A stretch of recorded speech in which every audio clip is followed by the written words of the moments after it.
ආද Thomas අල්වා Edison ගැන. කවුද Thomas අල්වා Edison කියන්නේ? මොකක්ද දේශීයත්වය?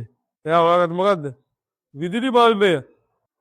දැන් ආයේ පරීක්ෂණාගාරයට ගිහිල්ලා එක පාටම බල්බයක් කරන සූත්‍රිකාවක් දාලා බල්බ් එක ලැබී මගේ බල්බ් එක කියලා.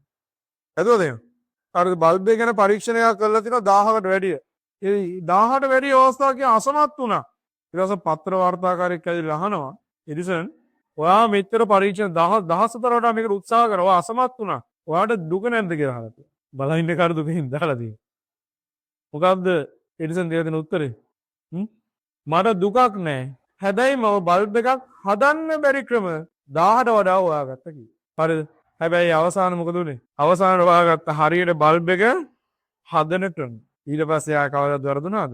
ඒකයි කියන්නේ මහන්සි වෙන්න කියලා. ඉගෙන ගන්න මහන්සි වෙන්න. ගානන් හදන්න කියන්නේ ඒකයි ඔයාලට. නේද? ගෙදරින් හදාගෙන ඉන්න කියන්නේ ඒකයි.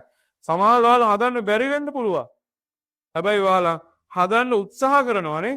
ඒකට ඔයාලා හොයාගන්න මොකද හදන්න බැරි ක්‍රම ටික හොයාගන්නවා ඉස්සෙල්ලා.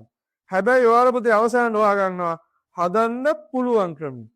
ඊට පස්සේ ඒ වර්ගයේ ගාන ආය ඔයාලගේ වරදීද? කවදාවත්